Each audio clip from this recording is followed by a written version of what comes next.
మీరు ఆవకాయ పెట్టారా? అదేనండి ఉప్పు ఆవకాయ. ఇంకా పెట్టలేదా? అయితే వెంటనే మార్కెట్కి కానీ తోటకి కానీ వెళ్ళి మామిడికాయలు తెచ్చేయండి. ఎలా చేయాలో నేను చెప్పేస్తాను. బెల్లం ఆవకాయ కంటే ఈ ఉప్పు ఆవకాయ చేయడం చాలా ఈజీ అండి. ఎందుకంటే ఎండబెట్టాల్సిన అవసరం లేదు.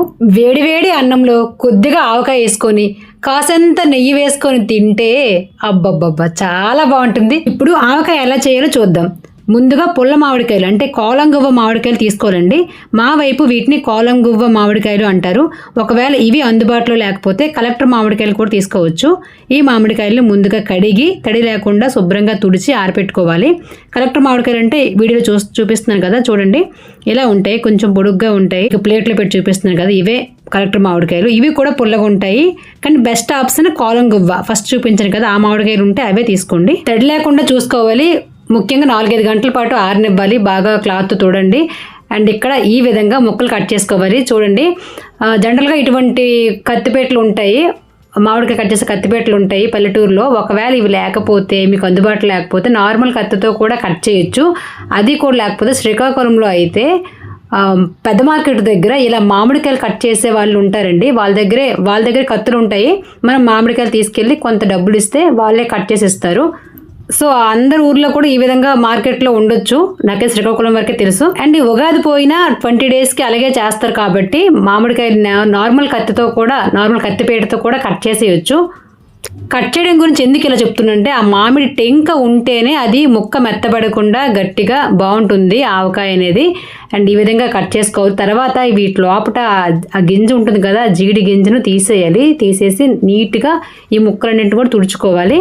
వీడియో చూపించిన విధంగా ముక్క అంతా కూడా ఈ విధంగా తుడుచుకోవాలండి. అదేంటి ముందు కాయలు తుడిసాం కదా, ముక్క తుడాలంటే తుడాలి. ఎందుకు అంటే లోపట ఏవైనా గింజల్లో కొంచెం పిప్పులా ఉంటాయి కదా, సో అవన్నీ కూడా క్లీన్గా ఈ విధంగా తుడుచుకోవాలి. అండ్ ఏవైనా చిన్న ముక్కలుగా అయిపోయినా కొంచెం చూసారు కదా చంద్రవందరగా అయిపోతే ఆ ముక్కలు మాత్రం తీసేయాలి. వాటిని ఆవకాయలు యూజ్ చేయకూడదు, ఎందుకంటే ముక్క మెత్తబడిపోయి మిగతా అవి కూడా పాడైపోతాయి. అంటే వీడియో లెంతీ అయిపోతుంది అనుకోవద్దు, ప్రతి విషయం కూడా టిప్సే. సో ఇవన్నీ క్లియర్గా వింటేనే మీకు ఆవకాయ అనేది పర్ఫెక్ట్గా వస్తుంది. బాగా తుడిచాక ఈ ముక్కలన్నీ 2-3 గంటల పాటు నీడలో ఆరనివ్వాలి. ఎండలో పెట్టకుండా ఫ్యాన్ గాలి కిందనే పలుచగా ఆరపెట్టుకోండి. మామిడికాయల కొలత వచ్చేసరికి 25 మామిడికాయలండి, చిన్న సైజు మామిడికాయలు. అలాగే మొక్కలు కొట్టేసరికి ఇవి 2.5 కేజీలు ఉన్నాయి.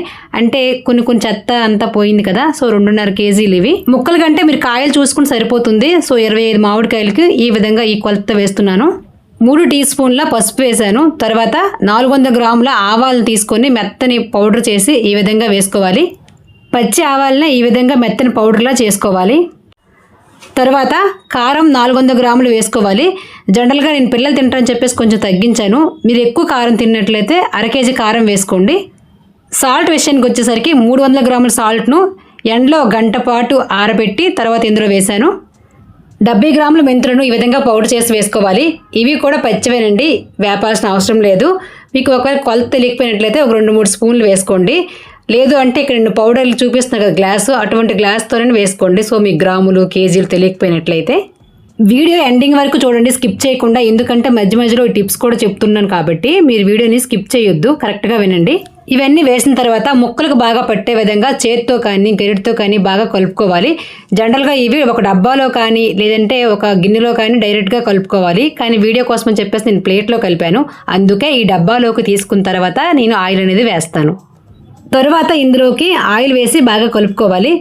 చాలామంది ముందుగా ముక్కలకు ఆయిల్ పట్టిస్తారు, ఎలా అయినా ఒకటే. సో ఇలా అయితే మనకు గిన్నెలు జిడ్డు అయిపోకుండా ఉంటాయి అన్నమాట. ఇందులోకి 2.5 లీటర్ల ఆయిల్ తీసుకోవాలి. నేనైతే ఇక్కడ సగం పల్లి నూనె అలాగే సగం నార్మల్ ఫ్రీడమ్ ఆయిల్ ఉంటుంది కదా, అది తీసుకున్నాను. చాలామంది నువ్వుల నూనె కూడా వేస్తారు.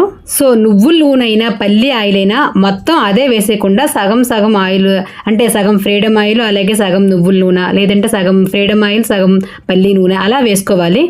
ఫ్రీడమ్ ఆయిల్కి నేనేం ప్రమోషన్ చేయట్లేదు, జనరల్గా నేను ఇప్పుడు యూజ్ చేసేది కాబట్టి అలా చూపించాను.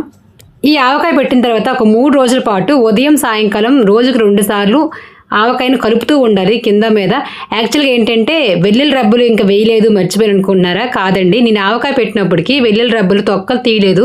సో అన్నీ బిజీగా అవడం, క్యాంప్ వెళ్ళి అప్పుడే రావడం, అందుకే ఈవినింగ్ కలిపేటప్పుడు వేసుకుందాంలే అని చెప్పేసి ఈవినింగ్ వేసరికి ఇలా అయింది, వాటర్ ఇలా వచ్చింది. 8 వెల్లుల్లిపాయలు తీసుకొని వాటి రెక్కలన్నీ కూడా నీట్గా తీసి వాటిపైన తొక్కలు కూడా నీట్గా వలిచి ఈ విధంగా వేసుకున్నాను. సో చాలా టైం పట్టింది, అన్నీ హడావిడి అయిపోయాయన్నమాట ఒక్కసారి. సో తర్వాత ఈ విధంగా నీట్గా కలుపుకోవాలి.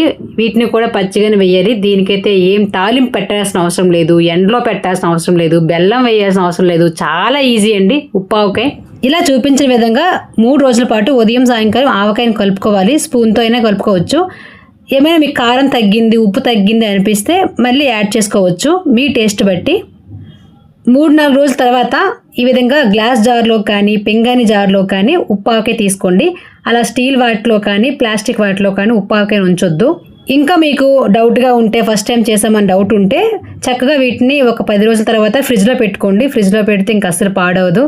సో ఇది బయట ఉన్నా సరే 1 ఇయర్ పాటు పాడవకుండా ఉంటుంది.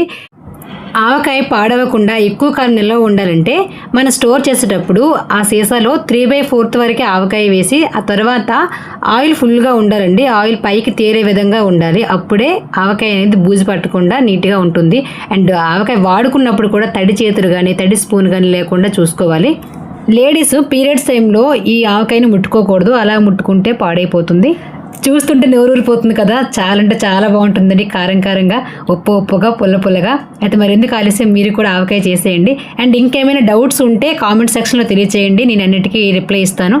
మన ఛానల్లో చాలా మామిడికాయ రెసిపీలు ఉన్నాయండి. బెల్లం ఆవకాయ రెసిపీ కూడా ఉంది. సో మీకు ఏమైనా బెల్లం ఆవకాయ కావాలంటే బెల్లం ఆవకాయ రెసిపీ కూడా ఉంది. ఆ వీడియోకి 2 లక్షల వ్యూస్ వచ్చాయి. సో చాలా బాగుంది అది కూడా. సో ఆ ఆవకాయ కూడా చూడండి. అండ్ మామిడికాయ తురుము పచ్చడి అండ్ మామిడికాయ తాండ్ర వీడియో, మామిడికాయ జ్యూస్, ఇలా చాలా రకాలు ఉన్నాయి. వాటన్నిటిని కూడా లింక్లన్నీ కూడా డిస్క్రిప్షన్ బాక్స్లో ఇస్తాను, చూడండి. డిస్క్రిప్షన్ మీకు చూడడం రాకపోతే యూట్యూబ్లో ఫీల్ గుడ్ మీనా కుమారి అని టైప్ చేయండి. అందులో డైరెక్ట్గా ఫీల్ గుడ్ మీనా కుమారి తీపి ఆవకాయ అని చెప్పేసి కొట్టినా వస్తుంది. లేదంటే ఫీల్ గుడ్ మీనా కుమారి ఆవకాయ తురుము పచ్చడి, ఇలా అయినా అంటే ఏ రెసిపీ పేరు చెప్తే ఆ రెసిపీ వస్తుంది. ఇదండి ఇవాళ వీడియో. మీరు కనుక మన ఛానల్ని ఇదే ఫస్ట్ టైం చూసినట్లయితే తప్పనిసరిగా మన ఛానల్ని సబ్స్క్రైబ్ చేయండి. అలాగే ఇన్స్టాగ్రామ్లో కూడా నా పేజ్ ఉంది. ఇన్స్టాగ్రామ్ పేజ్ పేరు వచ్చి మీనా సిక్కోరు. సో ఆ పేజ్ని కూడా ఫాలో చేయండి. మామిడికాయ సీజన్ వచ్చిందంటే చాలు మా అపార్ట్మెంట్లో రకరకాల ఆవకాయలు దర్శనమిస్తాయి. సో మా అపార్ట్మెంట్లో చాలా నిపుణులు ఉన్నారు ఇలా ఆవకాయలు, తీపావకాయ అలాగే ఉప్పు ఆవకాయ చేసేవాళ్ళు. అయితే మా అపార్ట్మెంట్లో శారదాంటి వాళ్ళని కొలతలు అడిగి మరి ఈ ఆవకాయ చేశాను. సో మీకు ఎక్కడ డౌట్ ఉండదు.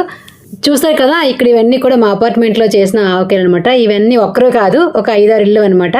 ఇవి ఉప్పు ఆవకాయ కాదు, బెల్లం ఆవకాయ. బెల్లం ఆవకాయ అయితే ఇలా 6-7 రోజుల పాటు ఎండలో పెట్టాలి. యూట్యూబ్లో నన్ను ఎంతగానో ఆదరించి సబ్స్క్రైబ్ చేసుకున్నారు. అలాగే ఇన్స్టాలో కూడా మీ సపోర్ట్ నాకు అవసరం. సో మన సబ్స్క్రైబర్స్ అంతా కూడా ఇన్స్టా పేజ్ని కూడా ఫాలో చేయండి ఫ్రెండ్స్. నచ్చిందా ఉప్పు ఆవకాయ వీడియో? మీకు ఇంత అవసరం లేదు అనుకుంటే నేను 24 కాయలతో చేశాను కదా, సో మీరేమో 10 కాయలు అలా తీసుకొని చేయండి. నేను చెప్పిన కొలతలకు తగ్గించి చేయండి. ఈ వీడియో నచ్చినట్లయితే ఒక లైక్ చేసి మీ ఫ్రెండ్స్ అండ్ ఫ్యామిలీకి షేర్ చేయండి. Thanks for watching.